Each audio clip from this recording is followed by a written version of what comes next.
E aí, pessoal, tudo bem com vocês? Então, na aula que a gente teve no último sábado, não consegui terminar o conteúdo, então eu vou gravar esse videozinho aqui pra vocês, pra gente terminar esse conteúdo e fechar tudo direitinho. Lembrando que se vocês tiverem qualquer dúvida, é só me mandar mensagem, tá?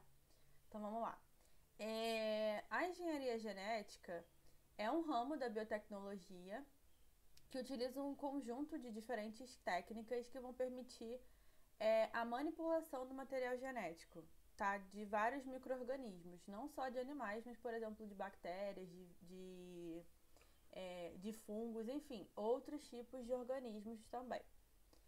E essa manipulação genética, ela só foi possível com a descoberta de enzimas que a gente chama de endonucleases, tá? E que também são conhecidas como enzimas de restrição. Então aqui ó, a gente tem uma representação de uma molécula de DNA que a gente viu que ela é dupla fita. E a enzima de restrição, ela vai agir como tesouras, cortando regiões específicas do DNA que são regiões de interesse. Então, vai retirar então genes, por exemplo, que são de interesse para alguma utilidade aí na nossa vida, tá? E a engenharia genética, ela tem diversas aplicações. E a gente vai abordar nessa aula as três principais e que as que mais caem no Enem. Então, assim, são exemplos são conteúdos dentro da genética que caem pra caramba, tá? Então, vamos começar pela clonagem, mas depois a gente vai ver também o exame de DNA e a transgenia. A clonagem pode ser talvez a mais famosa, tá? Ela é um pouco mais antiga, que diz respeito à produção de organismos que são geneticamente iguais, tá? E de forma artificial. Então, muitas vezes, né? Na verdade, sempre é no laboratório, então no ambiente controlado, com objetivos bem estabelecidos, tá? E essa clonagem ela é feita quando a gente faz a transferência do núcleo celular. Então vamos relembrar aqui alguns conceitos da biologia celular. A gente tem as células eucarióticas e as células procarióticas, né? As células eucarióticas são aquelas células mais complexas e que a principal característica dessas células é ter um envoltório nuclear, né? Ter, inclusive, nesse núcleo, o armazenamento do material genético. E é exatamente esse material genético que fica no núcleo das células eucarióticas que é transferido na clonagem. Então aqui a gente tem um exemplo super clássico da clonagem da ovelha Dolly, que foi a clonagem do primeiro animal e que foi bem sucedida. E assim, foi uma revolução realmente na história da ciência, né? Foi realmente uma coisa super diferenciada e que nunca tinha sido visto antes. Então o que acontece? Vou explicar pra vocês. Aqui a gente tem a ovelha A, tá? E a ovelha B. Focando aqui primeiro na ovelha A. Essa ovelha, ela vai ter uma célula, por exemplo, da glândula mamária dela retirada. Essa célula, ela contém um núcleo cheio de DNA, né? A gente já sabe disso. E a gente também vai utilizar uma ovelha B, que vai ser a ovelha que vai ter o seu óvulo retirado, que é uma estrutura do sistema reprodutor dos animais, né? E que está envolvido realmente na reprodução desse animal. E aí, essa ovelha B, ela vai ter o seu núcleo removido, tá? Então aqui a ovelha B vai ter o seu núcleo removido. E o que a gente vai encontrar vai ser a inserção do núcleo da ovelha A dentro do óvulo da ovelha B. Então a gente faz uma célula, né, artificial, um embrião artificial. A gente pega uma célula vazia, a gente esvazia essa célula, né, da ovelha B, ela tem um óvulo, o óvulo tem um núcleo, a gente retira esse núcleo. O núcleo que vai ser inserido vai ser o da ovelha A. E essa ovelha A, por exemplo, vai ser o núcleo de uma célula da glândula mamária. E aí a gente vai pegar essa célula que tá aí, né, com conteúdo tem conteúdo tanto da ovelha A quanto da ovelha V e vai introduzir numa ovelha C, como se fosse uma barriga de aluguel. E aí, com o passar do tempo, né, essa ovelha vai ter o período dela de gestação e ela vai ter um clone da ovelha A. Como assim, Isabel? O que aconteceu? Acontece que o material genético que foi passado foi o da ovelha A, porque a gente retirou o núcleo da ovelha A, da célula da glândula mamária da ovelha A. A ovelha B, ela não contribuiu muito para o conteúdo genético, sabe, dessa ovelha, desse clone que vai ser gerado posteriormente. Porque é como se eu pegasse um vetor, né, um local de armazenamento do núcleo, e aí eu pego essa célula que é híbrida e coloco na ovelha C. E a ovelha C, coitada, aí mesmo que ela não vai ter nada a ver, porque ela é só uma barriga de aluguel. E aí as características genéticas da ovelha vão ser exclusivas da ovelha A, né? Então vai ser uma ovelha aí idêntica à ovelha A. E aí eu coloquei aqui também, né, que o doador do material genético é que vai ser o organismo clonado. Então, apesar da ovelha B ela tá envolvida também, a ovelha C, a gente tem que ter isso em mente. Quem doa o material genético é que vai ser clonado, e que no caso foi a ovelha A, tá bem?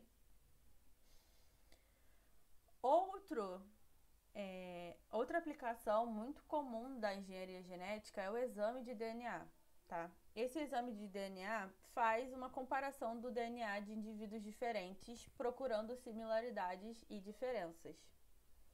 E para isso vai utilizar a técnica do DNA fingerprint, que é mais ou menos assim, uma tradução meio tosca, mas é como se realmente fosse a impressão digital do DNA, tá? Então aqui, ó, a gente tem um resultado de um exame de DNA para saber a paternidade de uma criança, por exemplo, e a gente vai ver mais ou menos como que isso acontece. Então, o que é feito nesses exames é o recolhimento do DNA aí dos indivíduos que está fazendo a procura. Então, que no caso tem a mãe, o filho e o pai. A mãe eu sei que é a mãe mesmo da criança. E o pai aí que eu já não sei, né? Que é o que eu tô querendo investigar. Então, o que o exame de DNA faz é recolher o DNA, né? O material genético desses 3 indivíduos. Então, por exemplo, pega saliva, pega sêmen, pega fio de cabelo, enfim, tudo isso tem DNA. E vai fazer aí a preparação das amostras. E aí, uma das etapas dessa preparação é utilizar a enzima de restrição, que a gente viu que é aquela, como se fossem tesouras, né, que cortam o DNA. E a enzima de restrição, ela vai cortar, então, o DNA em diferentes tamanhos. E esses tamanhos possuem diferentes pesos. Então, quando eu coloco essa amostra de DNA para correr aqui no gel de eletroforese, eu vou ter, por exemplo, genes que são maiores do que os outros. Então, eles vão ficar mais aqui abaixo e outros genes que são mais leves e vão ficar mais aqui em cima. Acontece, gente, que essas enzimas, elas agem de forma muito específica. Então, se, por exemplo, o filho tem um fragmento aí de 400 pares de base e esse mesmo fragmento do mesmo tamanho foi encontrado nos outros indivíduos, provavelmente esse filho, ele herdou esse tamanho do pai ou da mãe. Então, assim, é uma técnica muito específica e que sempre dá certo, né? Caso, né, tenha a pureza da amostra. Então, aqui a gente tem um padrão. Pensem como diferentes genes. Então, aqui eu sei, né, que, por exemplo, o vermelho é a cor do olho, né? E eu sei que é um fragmento menos pesado, né, com uma massa menor. E aí ele vai ficar mais em cima. Aí você vai lá no exame de DNA, né, nessa técnica, eu tenho aí eu sei o peso aí de vários genes. A mãe, aqui nesse caso, tem o gene vermelhinho e o gene verdinho. O filho vai ter o gene verde e o gene azul. E o pai, né, o possível pai, vai ter o gene azul e o gene amarelo. Então, o gene vermelho não foi passado para o filho. Mas aqui a mãe ela possui o gene verde e é possível ver que o filho também tem esse gene verde. E aparece um segundo gene aqui no filho que não está aqui presente na mãe, que é o gene azul. E aí, a partir daqui, a gente consegue ver que esse gene ele também está presente no conteúdo genético do pai. Então, quando a gente pergunta, né, se esse indivíduo ele é realmente relacionado, né, vai ser pai desse filho, a resposta é sim. Porque, ó, o filho ele tem o gene verde e o gene azul. O verde eu sei que herdou da mãe. E o azul dá pra saber aqui por causa do exame de DNA que veio do pai. Tá? Vamos ver outro exemplo.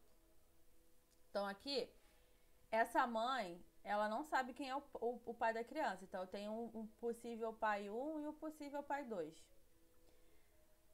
A criança, ela marcou aqui, ó, 3 genes diferentes.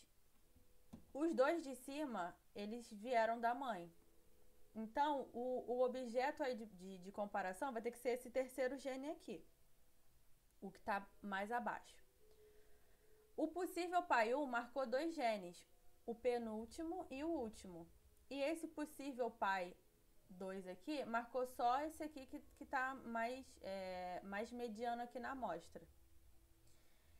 Quando eu comparo os dois pais, eu tenho que ver quem tem uma similaridade maior com a presença de genes aqui na criança. E que nesse caso, né, quando a gente se pergunta quem vai ser o pai, eu consigo inferir que é o pai 2, o indivíduo 2. Porque esse terceiro gene aqui, já que não veio da mãe, vai ter que vir do pai, né? Quando a gente tem a formação aí dos gametas, e na fecundação, a gente vê que a gente tem essa divisão. 23 cromossomos são maternos e 23 cromossomos são paternos. Então, se essa criança tem esses 2 genes aqui vindo da mãe, esse terceiro aqui só pode vir do pai. E entre esses 2 pais, quem tem esse gene é o indivíduo 1. Então, a partir disso, eu consigo ver que, então, o pai da criança é o indivíduo 1. E aí, a última técnica, né, que é assim, a que mais cai no Enem hoje em dia, é a técnica de transgenia, tá? Então, a transgenia, ela forma indivíduos que recebem genes de uma outra espécie. Então, por isso que é trans. Trans é de, né, transformação. Então, o que a gente tem é o recebimento de genes de uma outra espécie. E essa espécie, ela passa a expressar características que elas ainda não tinham. Então, como assim? Não entendi nada. Então, vamos ver aqui um exemplo prático que nós temos e que é de extrema importância, que é a produção de insulina humana a partir das bactérias, tá? Então, ó, as bactérias, elas são organismos procarióticos, né? Que tem aí uma forma bem menos complexa do que indivíduos eucarióticos. Então, aqui embaixo. Deixa eu marcar aqui com a canetinha. Com o laser. Então, essa bactéria aqui, ó, por exemplo, a da espécie Escherichia coli, ela tem o seu DNA circular e ela também tem uma estrutura chamada de DNA plasmídio, que é como se fosse um apêndice, né? Um DNA que não está relacionado a esse DNA principal. Esse plasmídio, ele vai ser utilizado na técnica de transgenia. Por quê? Porque nessa técnica, a célula humana pancreática, que é a célula que produz insulina, ela vai ter o seu gene produtor de insulina retirado, né? Vai ter o corte lá pela enzima de restrição. Vou pegar aquele gene que é responsável pela produção de insulina e eu vou pegar esse gene e introduzir nesse plasmídio, que eu vou acabar, né, formando aí uma molécula que a gente chama de DNA recombinado. Esse DNA recombinado, né, que tem o meu gene de interesse utilizando um plasmídio de uma bactéria, ele vai ser introduzido numa outra bactéria. E aí essa bactéria que é chamada, vai ser então chamada de bactéria recombinante, vai para um tanque de fermentação, onde ela vai acabar tendo aí os nutrientes necessários para ela se reproduzir e também acaba produzindo insulina. E aí essa insulina, ela depois vai ser extraída e purificada, né, dessas amostras aí das bactérias. E é essa insulina que vai ser utilizada, por exemplo, no tratamento de doença da diabetes, né? Então, o que a gente viu aqui foi que essas bactérias recombinantes, elas adquiriram uma característica que antes elas não tinham, que foi a característica de produzir insulina. Essa produção de insulina ela é exclusivamente do pâncreas, né, de diferentes animais. Mas, por meio da transgenia, o que a gente fez foi colocar um gene de uma espécie diferente, né, que foi da espécie humana, numa bactéria. E aí, a partir disso, essa bactéria ela começa a expressar essa característica que antes ela não tinha. E aí, com isso, gente, a gente tem hoje uma produção, assim, gigantesca de insulina. Porque antes da transgenia, o que a gente tinha era uma produção muito arcaica e que era extremamente cruel. Então, lá para meados de 1951, olha só essa imagem como é que ela é. Utilizava-se 4,5 toneladas de pâncreas de porcos, né? A gente extraía diretamente do órgão do porco insulina, só que olha só a relação. 4,5 toneladas de pâncreas para produzir 450 gramas de insulina. Gente, isso não é nada. É assim, você mata um monte de porcos, né? Porque um porco tem apenas um pâncreas. Então, imagina quantos porcos não foram mortos até que a transgenia fosse desenvolvida, né? E que então a gente pudesse ter essa produção de insulina. O que a gente tem hoje é que as bactérias transgênicas, elas conseguem produzir insulina assim, a um nível industrial. Então, ocupa menos espaço, porque a gente sabe que as bactérias são indivíduos microscópicos. E, assim, elas se reproduzem muito, muito rápido e ocupam muito menos espaço e a gente não está matando nenhum ser vivo. Então, assim, essa técnica da transgenia, ela foi um avanço muito, muito importante na história da ciência, inclusive para o tratamento de uma doença também que acomete aí milhões de pessoas ao redor do mundo, tá? Então é isso, eu espero que vocês tenham gostado da aula. Se ficou alguma dúvida, deixa aqui nos comentários, vamos conversando, não tenham vergonha e façam os exercícios, leiam o material de apoio que a gente está aqui para ajudar vocês, tá? Até a próxima!